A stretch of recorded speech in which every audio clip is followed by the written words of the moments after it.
नमस्कार दोस्तों, मैं राज भारद्वाज गुरु की नगरी अमृतसर से एक बार फिर आपके सामने छोटा सा पोएट्री का खजाना लेके हाजिर हूँ। तो दोस्तों, जैसा कि आज आपने मेरा थंबनेल देखा होगा जिसमें कुछ मैंने परिंदों के विषय में बताया है, तो मैंने कुछ परिंदों के बारे में लिखना चाहा था कि जो आज हमारे जंगल कट रहे हैं और मोबाइल के नेटवर्क की वजह से जो हमारे परिंदों की संख्या कम हो रही है दोस्तों, तो कुछ परिंदों के दर्द को मैंने शब्दों में उतारने की कोशिश की थी।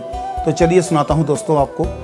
तो कुछ ऐसा लिखा था। शाख पे बैठा परिंदा, परिंदे के मन में आस, दिन निकलते ही उड़ चलूंगा किसी न किसी के साथ। शाख पे बैठा परिंदा, परिंदे के मन में आस, दिन निकलते ही उड़ चलूंगा किसी न किसी के साथ। रात गुजारी बहुत मुश्किल से, कोई न था मेरे पास, एक शमा तक न जल रही थी मेरे घरौंदे के आसपास।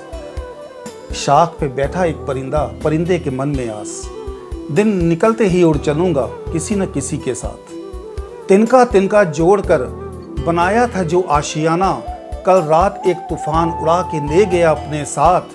कुछ न कर सका मैं, हाथ पांव न थे मेरे, कुछ न कर सका मैं, हाथ पांव न थे मेरे, बड़ी मुश्किल से खुद को बचाया, शायद खुदा था मेरे साथ। शाख पे बैठा एक परिंदा, परिंदे के मन में आस, दिन निकलते ही उड़ चलूंगा किसी न किसी के साथ। इंसानों ने काट डाले जंगल में जो पेड़ थे कुछ खास, फल भी मिलते नहीं पेड़ों पे, सोना पड़े भूखे सारी रात। बारिशों से जलाशय अब भरते दिखते नहीं, बारिशों से जलाशय अब भरते दिखते नहीं, ना जाने क्यों बिन बरसे बादल गुजर जाते हैं हर रात। शाख पे बैठा एक परिंदा, परिंदे के मन में आस, दिन निकलते ही उड़ चलूंगा किसी न किसी के साथ। मंजिलों पे मंजिल बनाते गए, घरौंदे उजाड़ते गए, हमारे चहकने की आवाज़ें लगाते हो मोबाइल की रिंगटोन पर। पिंजरे में कैद करके रखते हो परिंदों को घर पर, भूल जाता है कितनी जल्दी इंसान, भूल जाता है कितनी जल्दी इंसान। चंद महीने पहले ही तो कैद था वो हमारी तरह अपने घर पर। शाख पर बैठा एक परिंदा, परिंदे के मन में आस, दिन निकलते ही उड़ चलूंगा किसी न किसी के साथ। समय रहते ना चेते अगर तुम राज तो बहुत पछताओगे, ऑक्सीजन ही नहीं होगी धरती पे, महल बनाकर क्या पाओगे। आने वाली पीढ़ी कभी माफ न तुमको करेगी, खुद जी लिए राजा महाराजा बन के इस धरती पे, आने वाली पीढ़ी को शायद शमशान ही दिखाओगे।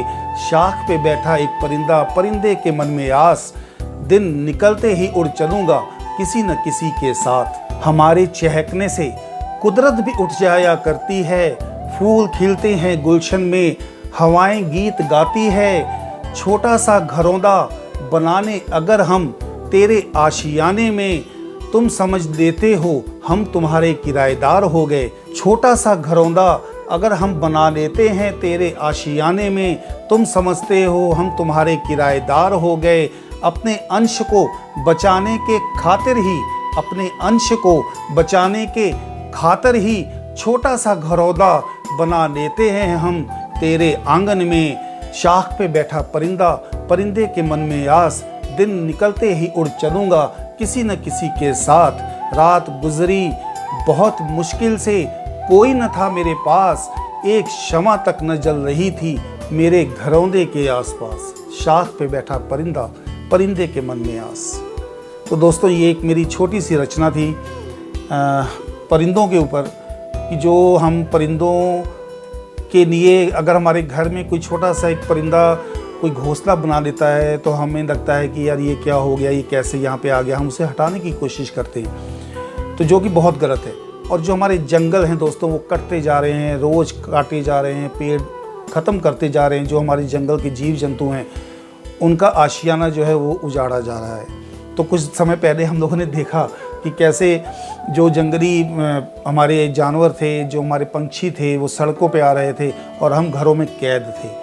कुछ समय के लिए ही सही, लेकिन कुदरत ने हमें एक ऐसा नज़ारा दिखा दिया कि जिसकी कल्पना दोस्तों हम लोगों ने कभी भी नहीं की थी। तो मेरी आप सब लोगों से एक विनती है दोस्तों कि अपनी छत पे आप लोग जो भी हो, कटोरे रखें, उसमें पानी रखें, कुछ दाना रखें पंछियों का, कि जो वो चुग सकें। उनके अंदर भी वो सारी फीलिंग है जैसे हम लोग अपने कर्म करते हैं, वो भी कर्म करते हैं, वो भी आप देखो हमारे देश में आज बहुत आर्किटेक्ट हैं, लेकिन जो एक आर्किटेक्ट पंछी है जो अपना घरौंदा बनाता है, कैसे अपने होने वाले बच्चे के लिए वो एक एक तिनका चुन के उसको बुनता है और घरौंदा बनाता है, तो ये दोस्तों एक बहुत ही बड़ी कलाकारी है। क्यों?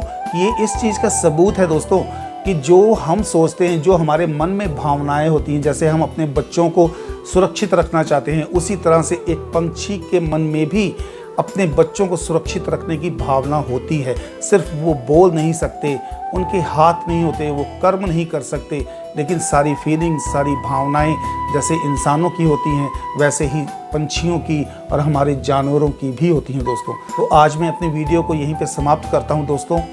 परिंदों के ऊपर मैंने कुछ और भी पोएट्रीज लिखी हुई हैं, वो भी आपके सामने मैं जल्द लेके आऊँगा। तो आप प्लीज़ मेरे चैनल को सब्सक्राइब कर दें, लाइक करें और कमेंट बॉक्स में ज़रूर लिखा करें दोस्तों कि आपको मेरी पोएट्रीज कैसी लगती हैं। मुझे खुशी मिलेगी, मेरा हौसला बढ़ेगा दोस्तों, क्योंकि आपकी चाहत पूरी करना मेरा काम है। आप जो चाहोगे मैं आपको वो लिख के सुनाऊंगा दोस्तों। तो आज मैं आपसे इजाज़त चाहता हूँ, अपनी वीडियो को मैं यहीं पे समाप्त करता हूँ। सबको नमस्कार, सत श्री अकाल, सलाम, जय हिंद, खुश रहें दोस्तों।